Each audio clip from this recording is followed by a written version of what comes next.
بالله من الشيطان اللعين الرجيم. بسم الله الرحمن الرحيم.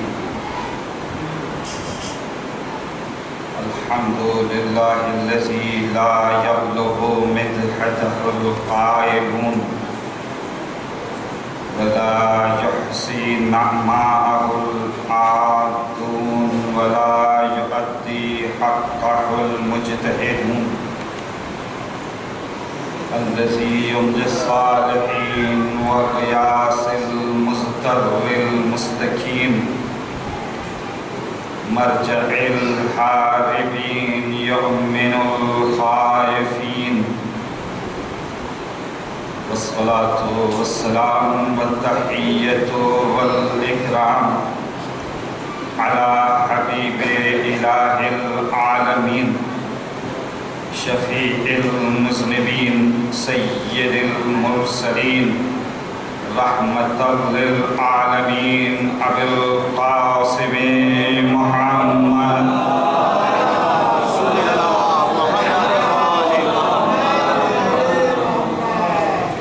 وعلى أهل بيته الطيبين الطاهرين المعصومين المظلومين المنتجبين ولعنة الدائمة على أعدائهم أجمعين من أول اليوم إلى قيام يوم الدين. أما بعد فقد قال الله سبحانه وتعالى في كتابه الكريم بسم الله الرحمن الرحيم الحمد لله رب العالمين. صلوات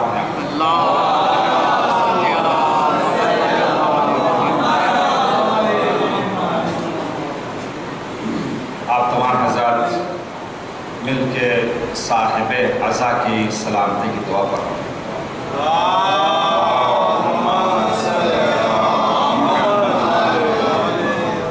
بسم اللہ الرحمن الرحیم. اللہم کل ولیک الحجت ابن الحسن صلواتک علیہ وعلا آبائه فی هذه الساعة وفی کل ساعة ولیا وحافظا وقائدا وناصرا ودلیلا وعینا حتى تسكنه أرضك طوعا وتمتعه فيها طويلا.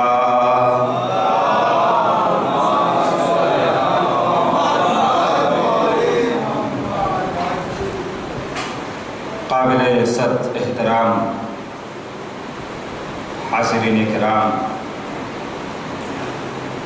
سوگواران سید الشہداء، ماتم داران مظلوم کربلا،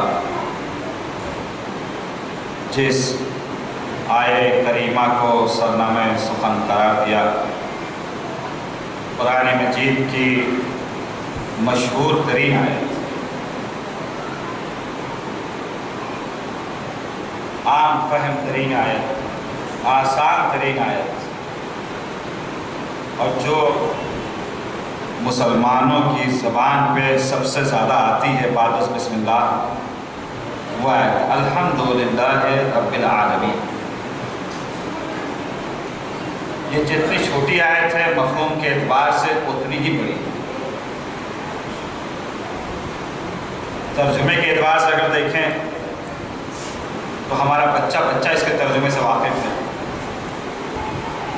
اگر واقف نہ ہو تو پھر فوراً کہتا کیوں ہے الحمدللہ رب العالمین. ساری تعریف، ساری حمد عالمین کے رب کے لیے. اتنی فصیح آیت ہے کہ عام طریقے سے مسلمان اس کی تلاوت بھی کر لیتا، پتہ بھی نہیں چلتا. کہ یہ ایک آیت بھی اگر پڑھ لیں، خصوص اگر ماہ رمضان میں، تو پورا قرآن تلاوت کا ثواب، پورے قرآن کا ثواب. اور اتنی مشہور آیت کہ نہ جانے کتنی مرتبہ دن میں جو شکر گزار بنتے ہیں بار بار ان کے زبان پہ آ جاتا ہے الحمدللہ رب العالمین، الحمدللہ رب العالمین. اور جب نعمت ملتی ہے تب یہ آیت فوراً زبان پہ آ جاتی ہے، فوراً یہ آیت زبان پہ آئے گی. اور جس کو جتنی بڑی نعمت ملے گی اتنی زیادہ شوق سے کہتا ہے الحمدللہ رب العالمین. اور جس کو اتنی عظیم الشان نعمت ملی ہو، نعمت عزاداری حسین، نعمت ولایت امیر المومنین، فرش عزا پہ آنے کی توفیق، اور اس نعمت میں سب سے بڑی نعمت کا مل جانا کہ ہماری گنہگار آنکھیں اور فاطمۃ الزہرا کا رومال. یہ کتنی عظیم نعمت ہے فرش عزا پہ آنے کے بعد. ورنہ جس چیز کو ہم خواب میں بھی نہیں سوچ سکتے، کہاں وہ مخدومہ عالم، کہاں وہ فاطمہ جس کے اجازت کے بغیر ملک الموت ایک قدم بڑھا نہ سکے، وہ فرشتہ جو خدا سے اذن لے چکا ہو. ارباب ولا جہاں جہاں بھی آواز جا رہی ہے، لیکن فرشتوں کو حکم خاص قدرت سے ہر کام کے لیے مل چکا. جن کا کام ہے پانی برسانا وہ اس پہ لگے ہوئے، جن کا کام ہے سورج کا وہ اس پہ لگے ہوئے، جن کا کام ہے ہواؤں کا وہ اس پہ لگے ہوئے، سمندر کی موجوں پہ جن کا کام ہے اس پہ لگے ہوئے. فرشتوں کو ایک حکم خاص مل چکا ہے، اب اس کے بعد وہ اجازت نہیں دیتے. لیکن ایک حکم جو سب سے اہم دیا گیا ہے وہ ہے ملک الموت کو. کیونکہ ملک الموت کو جو حکم دیا گیا، پوری توجہ، ملک الموت کو جو حکم دیا گیا ہے وہ جتنے بھی ذی روح ہیں سب سے متعلق ہے. وہ انسانوں سے بھی متعلق، فرشتوں سے بھی متعلق، جناتوں سے بھی متعلق، تمام چیزوں سے. انسانوں کی بھی روح قبض کرنے والے ملک الموت، جناتوں کی بھی روح قبض کرنے والے ملک الموت، خود ملائکہ کی روح قبض کرنے والے ملک الموت. اچھا یہ قبض کب کرتے ہیں؟ جب اجازت مل چکی. اور جتنا اہم مرحلہ ہوتا ہے اجازت اتنی ہی خاص ہوتی ہے. جتنا اہم مرحلہ ہوتا ہے، بھئی اگر آپ پرائمری کے ایگزام کے لیے بچے کو لے کے جائیں تو اس کی نوعیت ایک الگ ہوگی. لیکن اگر آئی اے ایس کا پیپر دینے جائیں، اگر اس پیپر کو دینے جا رہے ہیں جبکہ یہاں بھی وہی امتحان وہاں بھی وہی امتحان، لیکن جتنا زیادہ ڈگری میں وزن آتا جائے گا اجازت اتنی زیادہ اہم ہوتی جائے گی. تو آپ دیکھیں ملک الموت کا کام ہے روح قبض کرنا، لیکن جب ایک عام انسان کی روح قبض کی الگ ہو، اسی میں اگر نائب امام جو بن چکا ہو اس کی حکم کرنے کے لیے آئے تو ذرا خاص طریقے سے.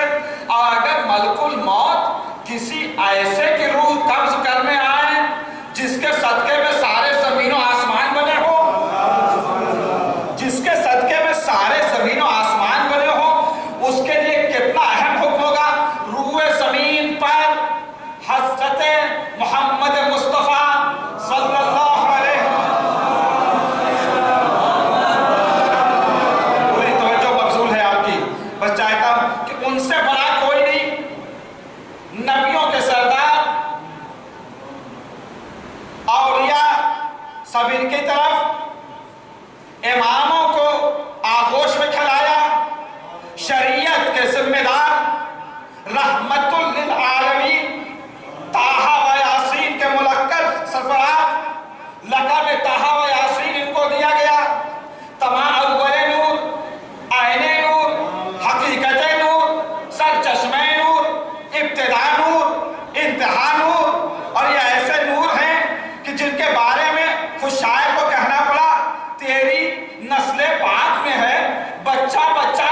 ملک الموت لے رہے ہیں۔ ملک الموت آپ کا دستور تو یہ تھا کہ آپ نے خود کہا تھا کہ ہم اجازت نہیں لیتے، وہ بھی ایک نبی کا واقعہ، وہ بھی ایک نبی کا واقعہ ہے۔ بھئی آپ خود اپنے منہ سے کہہ چکے تھے جب جناب سلیمان بنا رہے ہیں، پوری توجہ، جناب سلیمان کوئی عام کام نہیں کر رہے تھے، جناب سلیمان خدا کا گھر بنا رہے ہوں، اور پھر اس کے بعد ایک حکم خاص تھا کہ میری اجازت کے بغیر کوئی نہ آنے پائے۔ کیا دیکھتے ایک جوان خوبرو آ رہا ہے، جیسے جوان خوبرو کہتے تھے، کہا کیا آپ کو میری اجازت نہیں معلوم؟ میں نے منع کیا تھا۔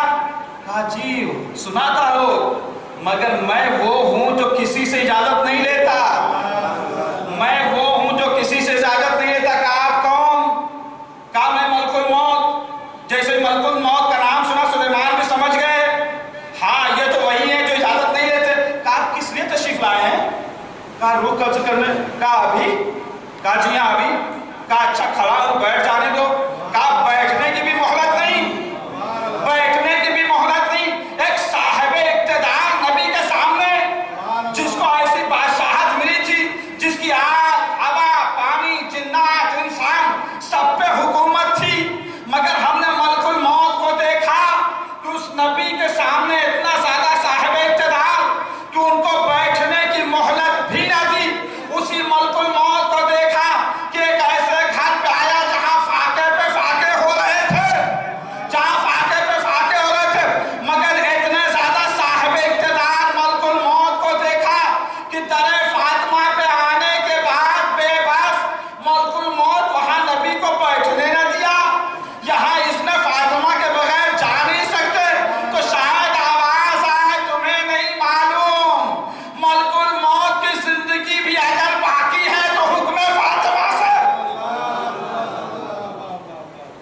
کیونکہ یہ فاطمہ ہے، یہ جو روک دیں تو اس پہ رکنا پڑے گا، اگر اجازت دیں تو آپ سوچیں وہ فاطمہ فرش ازا پہ آئی،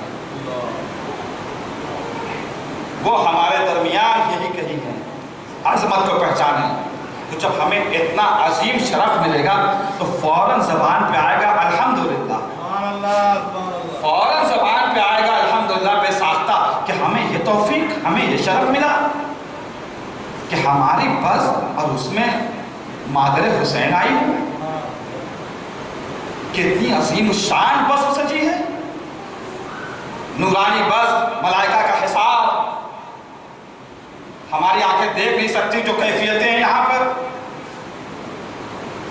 ہماری زبان پہ آتا فوراً الحمدللہ، الحمدللہ پروردگار تیرا لاکھ لاکھ شکر، اے رب العالمین تیرا لاکھ لاکھ شکر کہ ہمیں اس لائق بنایا کہ ہم نے حسین کی فرش عزا بچھائی، ہمیں اس لائق بنایا کہ ہمارے قدموں میں طاقت دی کہ فرش عزا حسین پہ آئے، ہماری آنکھوں کو ایسا شرف ملا کہ حسین کے ماتم میں ہماری آنکھوں سے اشک جاری ہوئے۔ ہم بار بار کہتے جا رہے ہیں الحمدللہ، لیکن آپ یہ دیکھیں اس آیت کے فصاحت کے تیور کو، مختصر وقت میں چاہتا ہوں کہ اس کے تیور کو بیان کر سکوں۔ اس آیت میں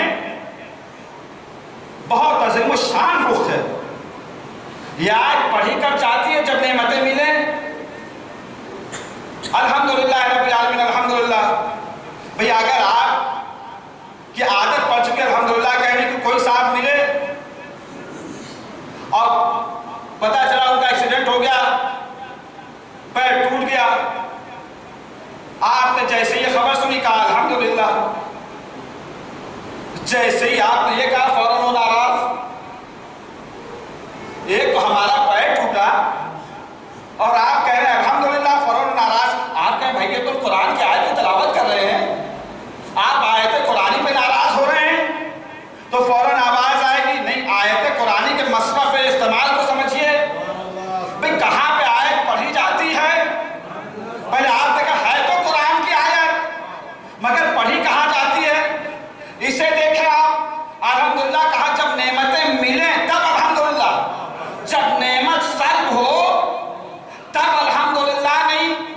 اچھا ہم نے یہ بھی دیکھا کہ الحمدللہ کا ایک طریقہ، جماعت کی نماز ہو رہی ہے، نماز جماعت ہو رہی ہے، یہ چھوٹی سی مسجد اور اس میں مختصر سے نمازی، اور جیسے ہی پیش نماز نے کہا، امام جماعت نے کہا وَلَضَّالِينَ، جیسے سورہ ہم تمام